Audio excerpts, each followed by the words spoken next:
A year passed. Matthew was now on Allaho Island. The air was warm and carried salt with it. The kind of warmth that did not demand anything in return. He sat at the small cafe near a street, a chipped cup of coffee cooling between his hands and a pastry he had chosen without thinking too hard about it. The cafe was modest, clean and busy, in the way that suggested routine rather than urgency. For the first time in a long time, Matthew nowhere to be had nowhere he was required to be.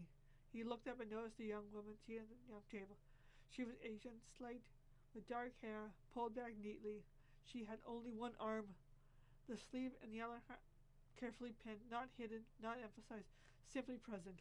She sat with a man and a woman, the three of them closed easily, people who trusted each other. The woman laughed at something the man said, her expression open, unguarded. Matthew found himself looking longer than he meant to, not out of curiosity alone, but the recognition he had seen wounds before. He knew the shape of loss and stayed with someone. He lowered his gaze and noticed the building across the street. The Rolling Pin Academy. The sign was simple, almost cheerful. Learn to bake and decorate cakes for your friends and families. Matthew read it twice. It felt absurdly gentle, almost naive. No one mentioned careers, efficiency, or contribution. Just friends, cake, family, cake.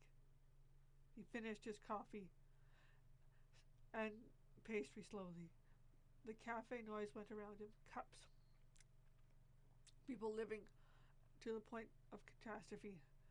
Matthew stood, placed his coins carefully on the table, and stepped back into the sunlight. He crossed the street.